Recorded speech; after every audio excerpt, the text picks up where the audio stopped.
ambient temperature, hotspot temperature, relative humidity. Those are the terms you can find in care sheets. And care sheets are used to study for keeping your reptiles. But achieving those settings is actually where it goes wrong with most beginners, because that's where, that's the difficult part. Reading an ambient temperature of 27 degrees Celsius is fine, but how do you achieve that safely and constantly? Usually that information is found in books. But books are for nerds, and everybody else goes to the internet. And that's where I am. In this video series I'm going to explain all the basic needs for keeping reptiles. I call this video series Foundation Explanation. My name is Robert Bronkhorst. Welcome to Round Dog Serpents.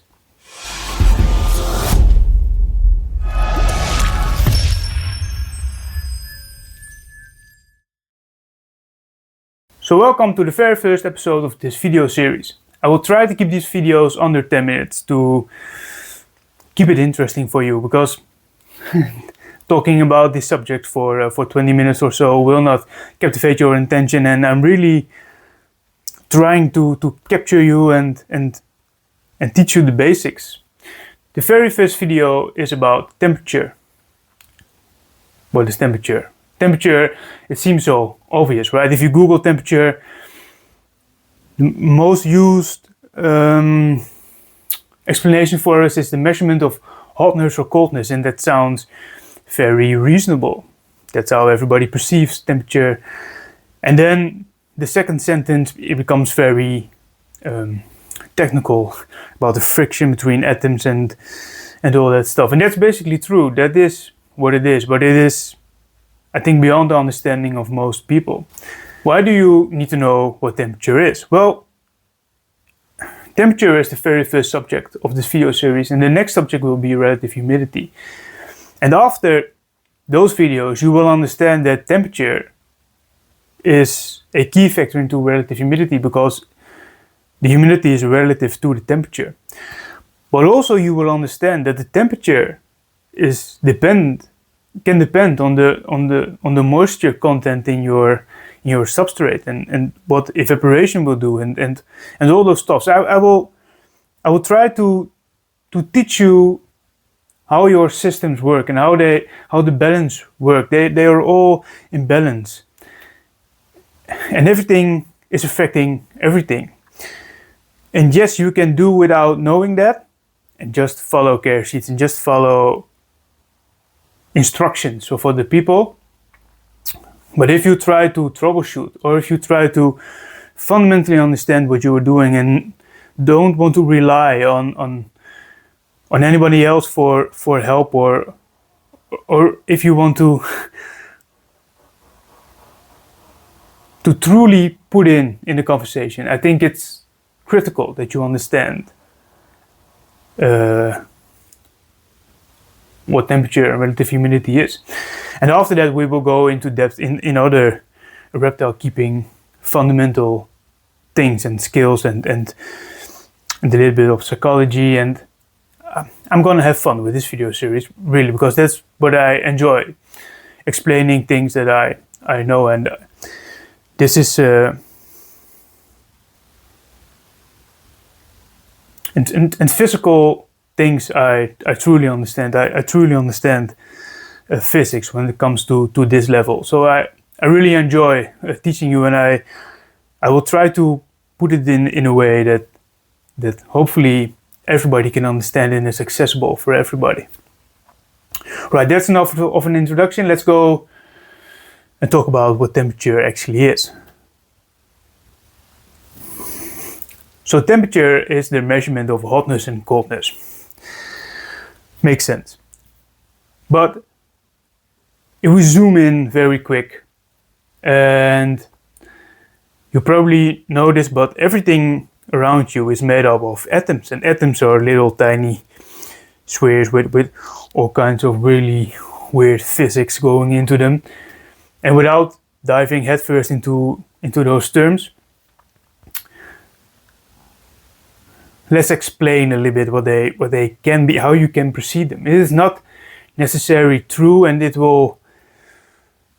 this way of viewing atoms will I think will push a lot of sciencey people off the cliff, and it will not help you if you are really into science and want to proceed science. But if your field of expertise is beyond science, then this might help. I always explain temperature and other physical properties for that matter in this way if people struggle, and hopefully it will help you too. So what I always say is, just imagine atoms are little tiny beings and they are cold-blooded, just like your snake. And it will be more accessible for this topic. I just realized normally I do this in my daytime field of expertise, but now I get to use it in this field of expertise, which is very close to my. I ramble. Forget it. All right. So they are little beings and they are cold-blooded. Imagine it is cold. So it is cold and they are standing still and they want to grab each other and cuddle for warmth. Oh, damn, it is cold. And then if you put energy in it, because that's basically what temperature is. Temperature is a form of stored energy within those atoms. They want to move. They get active. They need a bit more space. They can move. They start to wiggle. And then if you put in even more energy, like electrical energy or sunlight is photons, right? Light is energy. In physics, they will teach you that energy is not spent or lost. It is just transferred into another form of energy, right? So kinetic energy, something that's moving, we call it kinetic energy, and when it impacts something, it deforms something, and that the deformation, the squeezing of things and deforming of shape really causes a lot of friction between atoms, and friction is like this, right? If you rub your hands together, they get hot. That's friction. That's another form of, and then they get hot, and that hot is temperature. That's what it is. So energy has been transferred from kinetic to friction, to deformation, and then into temperature. So if you put in more energy in whatever way, they start moving a little bit more. Yeah, and if you put in even more energy, they get even more energetic, and so much movement. But then if you take away that energy, they feel less energetic. And then if you take away even more, they feel even more less energetic, and they start to cuddle together again. That's basically what it is. Temperature is amount of stored energy. And the unit for that energy is joules. We can calculate everything back to joules. When it comes to energy, we can calculate it all back to joules. So just imagine you put a cup of water into the microwave, and then you press start. Electrical energy is going into the microwave, becomes radio waves. Those radio waves move the water molecules, and they rub against each other and they heat up. That's how it works. You put in energy. Then you set a cup of hot water on your kitchen counter, and then slowly but surely that energy will dissipate into the environment. A little bit of water will evaporate, that costs some energy, and then the rest just seeps out. Right? There's a lot of energy, and everything in the world wants to be on equilibrium. So that energy flows to the surrounding, to the glass, into the countertop, or into the molecules of the air around it, and then those individual molecules have more energy than everybody else, so they get a little bit more energetic, and because of that they need more space, and because of that they are surrounded by less molecules, and they float up, and then near the hot glass there are other molecules, air molecules, that are still a little bit cold, so they can absorb some of that energy, and then do it all again, heat up, move away from the hot water, and then making room for other cold molecules or atoms. Yeah, so that energy stored, that energy stored into the object that you heat up, is what temperature is. And the hotness or coldness is not necessarily incorrect, right? Because that's how you perceive it, and that's actually what it is. If you put in a lot of energy, it will be hot. If you take out a lot of energy, it will be cold. So in order to keep this video under 10 minutes, I will round it up here to still, now that I still have your attention, right? I don't want to be jabbering way too long about this.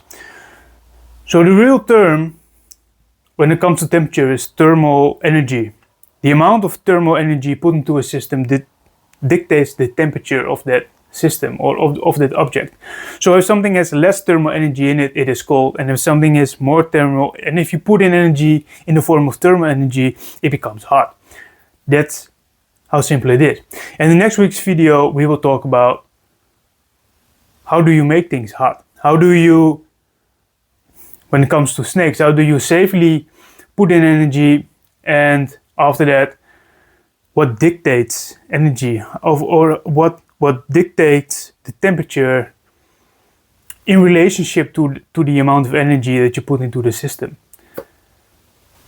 Hopefully that all makes sense. And if it's not, it is not because of you, it is because of me. It truly is, because it's normally, if I explain these things, it is person to person, face to face, and I can see the recipient's face and see if they understood what I was trying to tell them in my language, because my language, when it comes to these things, might not be your language. So if you didn't understand this, please let me know in the comments below, and I will try and find a different way to explain it, so everybody can understand it and can really learn from it and learn how these systems work, really. So in next week's video, I will talk about how to trap. I think I already said that. I would very much like to thank you for your time. I really hope you learned something, and if not, enjoy this video at least. And I really hope I can see you in the next video. Maybe next week's video is another foundation explanation video. Maybe it will be a show Friday. Depends on what I feel like. Right? Thank you for your time again, and hope to see you in the next one. Bye.